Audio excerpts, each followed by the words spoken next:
Hi, this is Peter. Welcome to another episode of Beyond the Cane Pole. Sorry it's taken me so long to get this out, but a couple weeks ago, well, 3 weeks ago or so, um, things started, pollen started popping out. I started getting choked up. I lost my voice about 2.5 weeks ago. Took me a few days to get it back, and I've been sounding like I've been coughing up a lung the whole time. This is probably the best I've been, and if you hear me coughing or anything, I apologize. Just like that. It is what it is. At any rate, we're going to get to one more cutting the wind emergency procedure in case you fall in the water.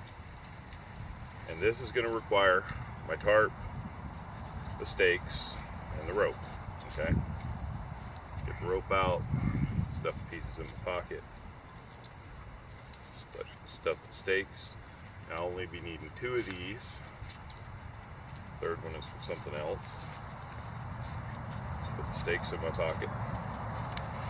And then I've got the tarp. Set the bag down. And I'll have to pick up that stake in a minute. Alright. Now you remember I said this is a 5x7 Walmart special backpackers campers tarp, lightweight. I have added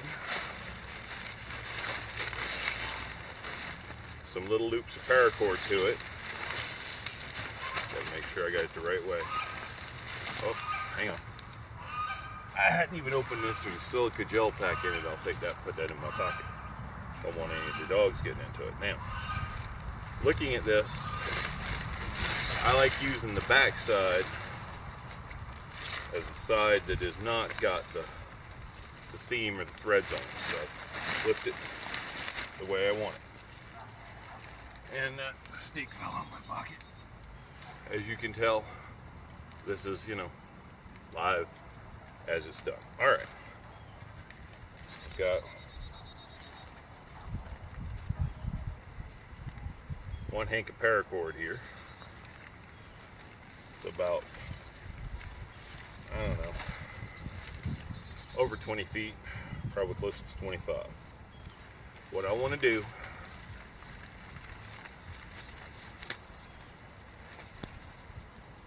is even up these ends, okay,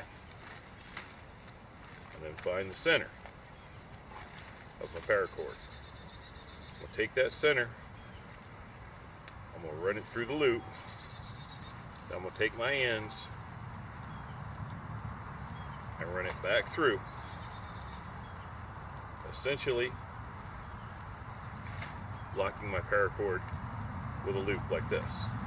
I'm going to come over here to my tree. For this particular thing, I'm making a windbreak. I'm going to come about 4 or 5 foot high. I'm going to separate out my paracord pieces. I'm going to wrap them around the tree. Okay. And I'm simply going to take, like I was tying my shoelaces, overhand bite, and the 2 loops. Okay. Now, the only thing I did that for was to make sure it was tight and on the tree. Okay. Now I've got my tarp. As you can tell, the wind's coming from behind me. There's a reason I'm doing that. You should always set up your tarp where it blocks the wind. Luckily today the wind is coming from behind me, so I can set it up on these 2 trees. Since I'm in my yard, I don't have my choice of trees. Once again, putting my ends even, and finding the center of my long piece of paracord. I'll take that, run it through my loop, run my ends through, and that. Now, the only reason I'm doing that knot is because that's a real easy knot for you guys to understand and see. I come over here to my tree, wrap these around, okay, wrap it around,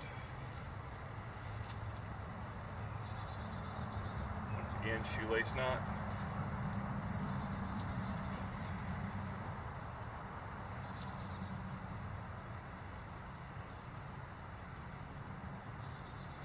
And done. Nice tight top of the paracord, or top of the tarp. It's that simple. There are many other knots you could use, many other ways you could do it. I could string a complete ridge line. I've done all of it. I'm just saying this is the easiest, quickest way. I'm gonna take my tent stake and I'm gonna put it in the loop I've got here on the bottom.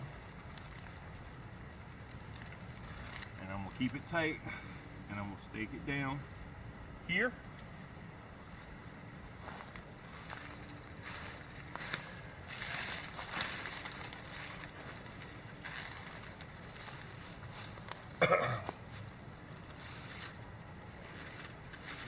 And I'm gonna stake it down right there. That's it, that simple.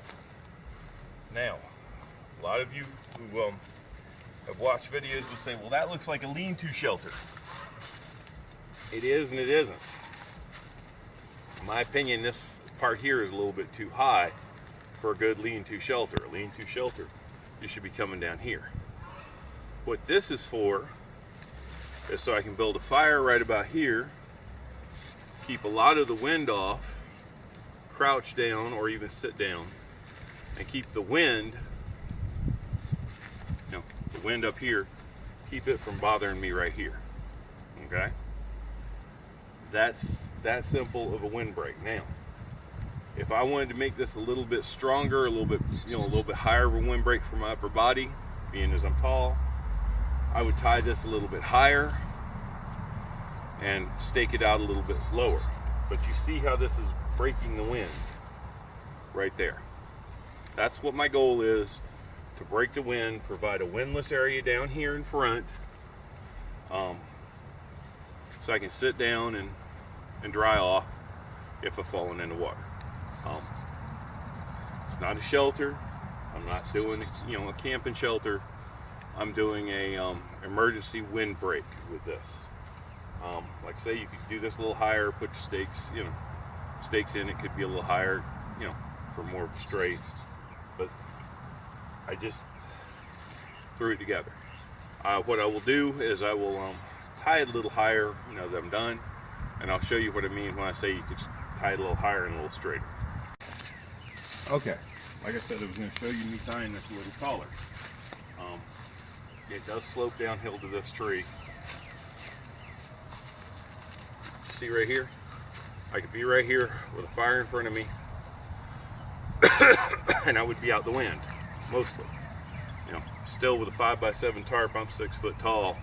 It would be much better if I had a 7-foot tarp, but you need the width here to keep the wind from whipping around. Now, a little bit further out, you're gonna have some wind, but right here is gonna be a dead airspace. Now, this same configuration, like I said, could be set lower for a lean-to survival type shelter. It could be strung up higher for shade if you had some more paracord, which I could actually cut this paracord and use it if I needed to for that. See how it's billowing with the wind? But I have no wind right here. The wind's here, but I'm not getting any down here. There's no air flow, or very little down here. All right. That's just a quick, another way of blocking the wind and a reason to keep the tarp with you in an emergency situation. By that, I mean I've fallen into the water a couple miles from my vehicle. I've fallen in, from my canoe a couple miles from the vehicle, whatever. I'm wet, I'm cold, I need to get a fire going, I need to dry off, and I need to get out the wind. As you understand, my first video showed natural places to do that. Of course, just getting in behind a whole bunch of shrubs, privy hedge, wax myrtles, stuff like that, will give you some protection. Getting a little bit further back from the edge of the water will get you some protection from the wind. You need protection from the wind, not only for your fire, but so you yourself can dry off. Alright, I hope this helps somebody. Once again, anything that I have said, you're responsible for yourself. If you try it, you do it. If you die doing something that I have suggested, it's not my fault. I'm just doing what I know from my own personal experience of what I would do. Next video in this series, I'm going to show a shelter, just because we're bridging the gap here.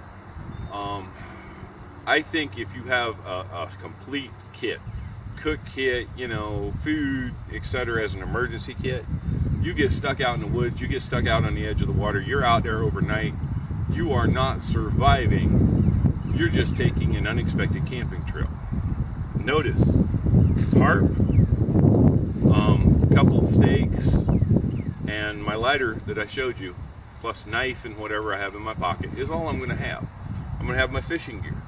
This is an emergency situation. Now, in an emergency situation, as I mentioned, you can tip a canoe, and then your canoe could float away.